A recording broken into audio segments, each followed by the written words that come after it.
i le suafa man malo o Yesu Keriso o tātou wali ma o tātou whaola.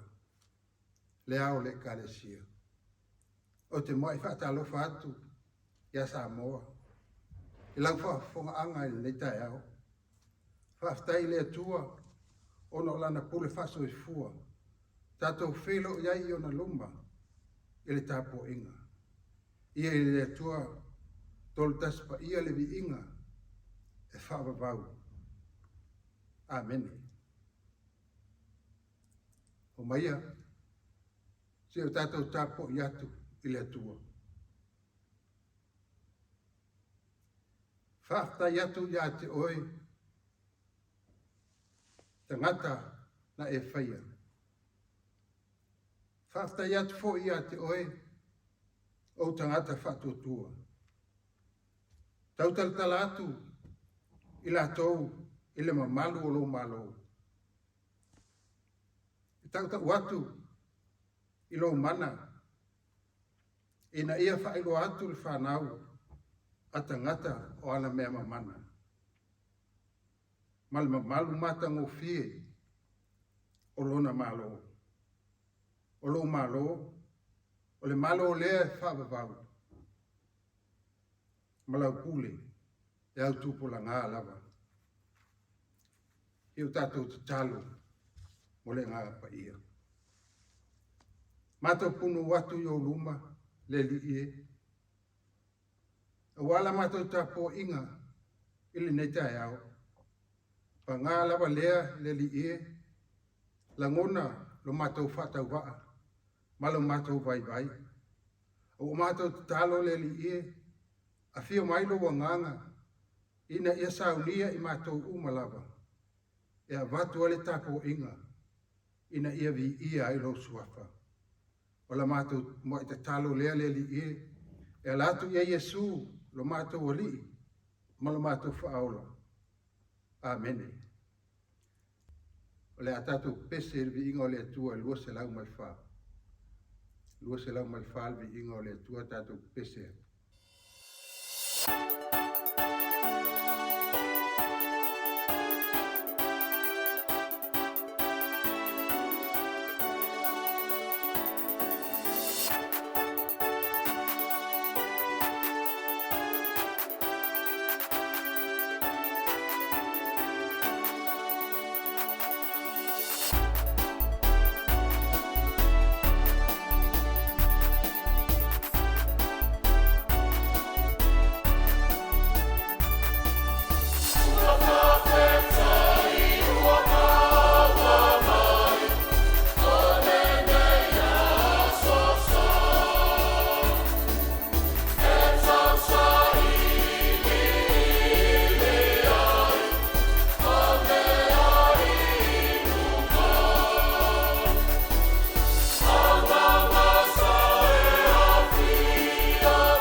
le whaitawina o awhiango pa ia o tātou ori. Tusi whiwhili o le tai ao. La maua le li whaingang fōu. Tusi paulo le kalesia e Kolinito. Kolinito e lua. O le mta upo e sifuma le lua. O le whai upo e walu, iwa ma te sifumu. O te whaitawina. Whaafonga, ia whionga pa ia al tātou ori. Na au ai oi whaatolu atu i le li. Ona o lea mea. Ina ia alu ese ia te au. Ona whapea mai ai lea o ia te au. O loo nei alofa tu noa. E lava lea sosoani ia te oe. A wale vai vai. Whaato ina ai loo mana. O lea. Wa tele ai lava loo fia le mita. I mea o vai vai ai. Ina ia tu mau i o lunga le mana o ke riso. O lea o te fia ai, i mea e vai ai. O le whaaleanga mai, o maa laia, o le anga tele mai, o le ato atu vale o ke riso. O wape a o vai, o na o maa losi ai lea. Whamanuia tele mai, le tātou whaitau, le tātou whaalongolongo, i ana whiongo pa ia. I ia te ia pelo na vi inga, nei e whaavau lava. Amen. O le launga, i le sofa mamalu o le atua tolu tas pa ia. Le tamā, le alo, ma le angaga sā. Amen. Tusi e Kolinito e lua, ta upasfum lua. Le whaupo e walu. Ma le vaenga mua, o le whai upo iwa, lea sa whaitawina. O te toi whaitawina. Na au ai oi whaatonu atu le li. Ono o lea mea. Ina ia alu ese ia te au. Ona whaapema iai lea o ia te au. O loo nei alofa tu noa. E lava lea sosoani ia te oe. A wa al vai. Whaato ina ai lo mana. Mana tu o tu o le tai ao. Ma losi i te tonu o le vai. Ma losi i te tonu o le vai. E le o whaatasi nei upu. O le ma losi ma le vai. O upu e fte nai o la winga. O le vai, o i loe le tangata, o le ai sona te mau ainga. I so se mea. Le tangata, o le ai sona malosi. E mawhai foi, o na whamatalaina. Le tangata, o le tangata whatauwaa. Peitai, o le tangata malosi. O le tangata ua atoa i a te ia le ata mai, le ta mao a inga, ma le tele o mea ua i a te ia. Whai mai le tata manatu o tū ne tai au, ma losi, i te tonu o le vai. A Paulo o le apostolo wala a wina Iesu Keriso. O lana tusilo no lua lea, i le ekalesia i Kolinito. Kolinito, o se ai, i te tonu a sia i titi. A teimi ia, o pū lea, e le malo loma, le lalolangi. O le ai, e tele, le te mau a inga. E iai o na wafu te tele, whawhatau a inga, o oloa. O longa winga. Ua telefoi lotu ese.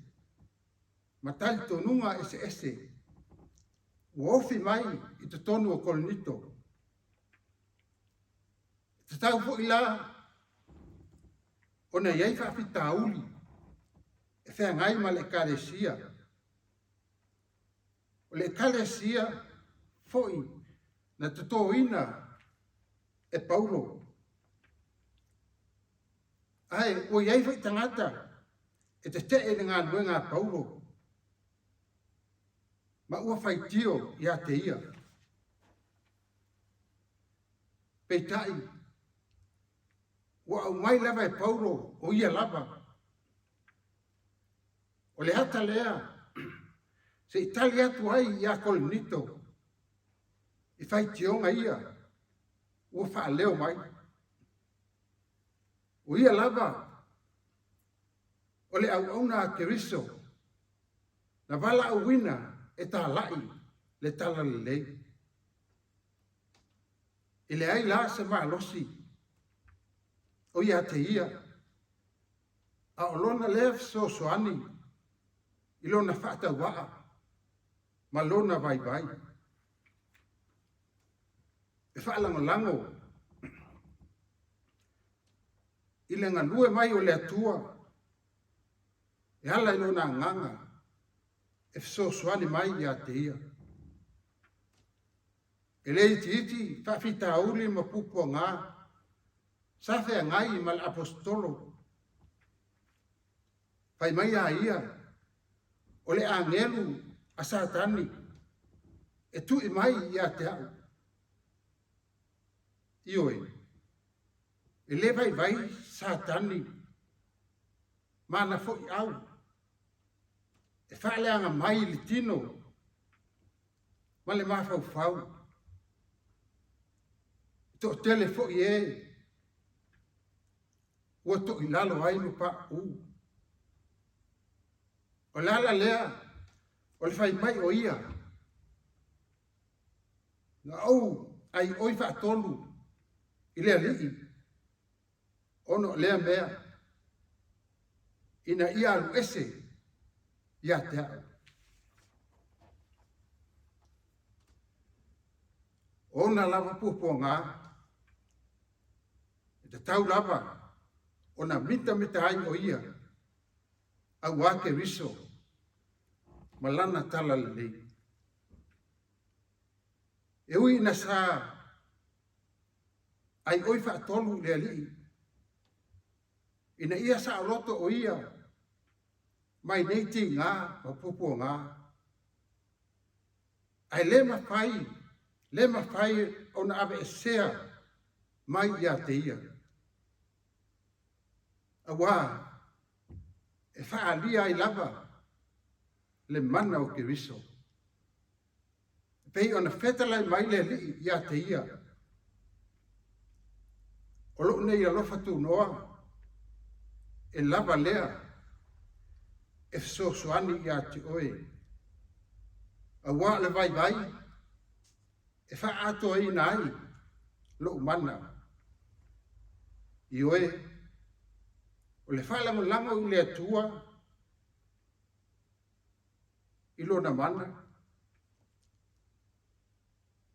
O le mafu anga lea, o le malosi, ma le loto tele, o le apostolo. O le alofa tu no o le atua, e paula valea, o le puluvanga, e soani le vai. Po apu po ngā mati ngā, o mea umai o mai, pei fo ia na whaamatala e Paulo, e o ngā ti ngā, na o ia te ia. O loo ia whaamatala ina, le mata upo e sumatasi, pai upo e lusfu ono, e whaangata e tosfu lua. Ai fia lava, i mea e vai ai. O le whaaleanga mai, o maa leia, le anga tele mai, o le ato tu vale, o no ke wiso. Ai whai mai o ia, pea o vai, o na o maa losi ai lea. Ioe, le au whaafonga i le tai au. O le ala lea, o le mita o Paulo, i o na pupua ngā, o na ole alii o Jesu Keriso. malana tala lelei. Awa o Iesu lava o lona malosi e pei o ana upu. Awa pe a o vai o na o malosi ai lea. Wa mautino lava ia lona whata waa. Male vai. Awa au noa le whata si mai o ke viso. E le ai lava sona malosi. E whaatino ai lana ngā luenga. O se whi au tā ua fo ile nei whaale anganga. Mo le au whaalongo i nei tae au. Ua au mai apostolo Paulo mo i tātou. Iana ngona lo tātou whatau waa i lumo o le atua. I le aiso tātou malosi. Aia tātou tonu. E whātou muina i tātou. I le atua. I lona mana. A wāl tātou wala awina i tiute. E au nā tuai. Ini ia i pēa le atua. Ia tau lava. O le tātou ali o Iesu. Tātou te vitam te ai. O ia lava. O le tumu ato toa o le atua. O le poto. Malata mai. O le malosi o lava. O Iesu lava. O le alofa tu noa o le atua. Sa fasta tau roina. Matanu mia le tunga mau. Ono le orti. O toiso i fua manu malo mai o ia. I le asu tolu. Fio a le langi. E a wina mai. Lona fiso suani o le anganga pa ia lea. Ia vi ia pea le suafa mamalu o le atua le tama. Le atua le alo. Ma le atua le anganga saa. Manuia tele, lau whaafonga anga Samoa, ili nita e au, o no Iesu. Amen. Tātou sauna atu ilu mo le atua ia tātou tārsanga. Tālo whaafitai o whaatou senga, manisi o tātou manaonga. Tātou ifo matatalo.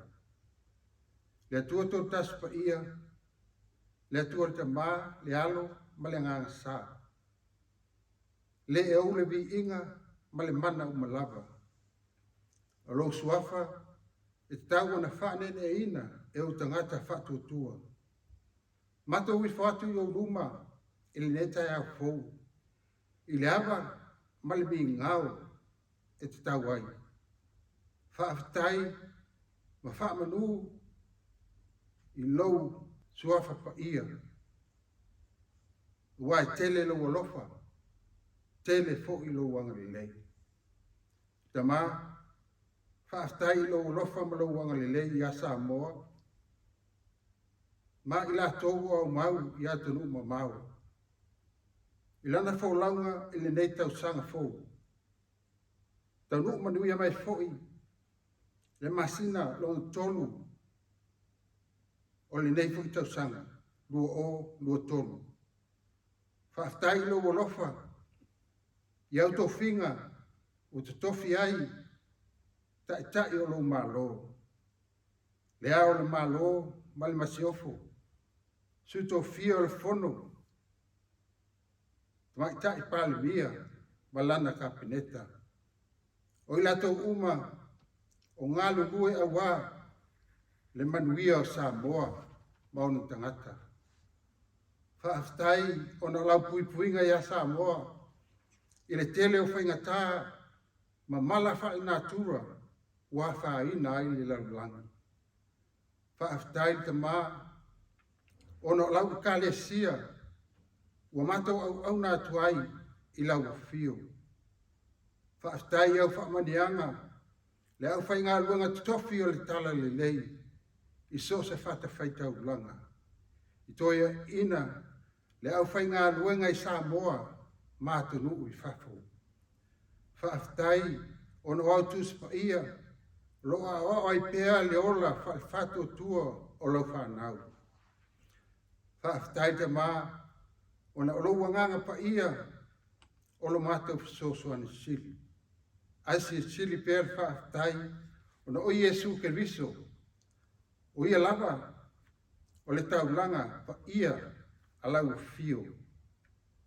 Mo le tonga le ina, o i mātou le whanau. Le li e, mātou te whaamau a lala foi, o no le tele o mātou se i o ruma.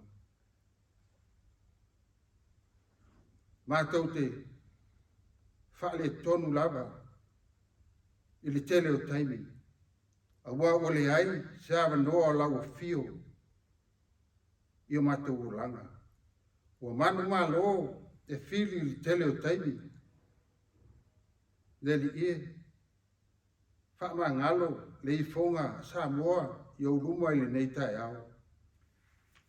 Le iel tot pa ia o Iesu Keriso, na whaama lingi ina i lunga le sa tauro, ina ia maa ngalo ai i mātou whanau.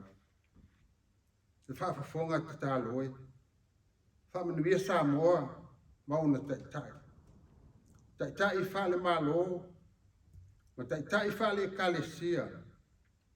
Whaatumuina i la tau i le mana, ina ia manuia sa moa mauna tangata. Whaamanuia le kalesia o au, whaamanuia le autoi ina, le li ie, whaamanuia le ne ofisa, whasal lau, malana au unanga ia sa moa, ia maua i lato uma au whaamanianga. O nisi ia o mātou talo le li ie, ai tele malanoa i o mātou manao, ia whaia pe i airo lafi ngalpa ia, ai au lava o mātou loto. O mātou wole, ma mātou wala au atu, ia latu ia Iesu, lo mātou walili, o lo mātou whaola, aole a mātou tu ua. Ia runga o Samoa atoa, le manuia malfile mu o oile atua te maa. Le aloha sisi ese o Iesu Keriso, lo mātou walili, mo lo mātou whaola. Le maftanga whaavau mo lo lava nganga pa ia. Tumo mai a te mātou uma nei, ma lau whanau ma lava li langa. Nei, se i o i whaavau la.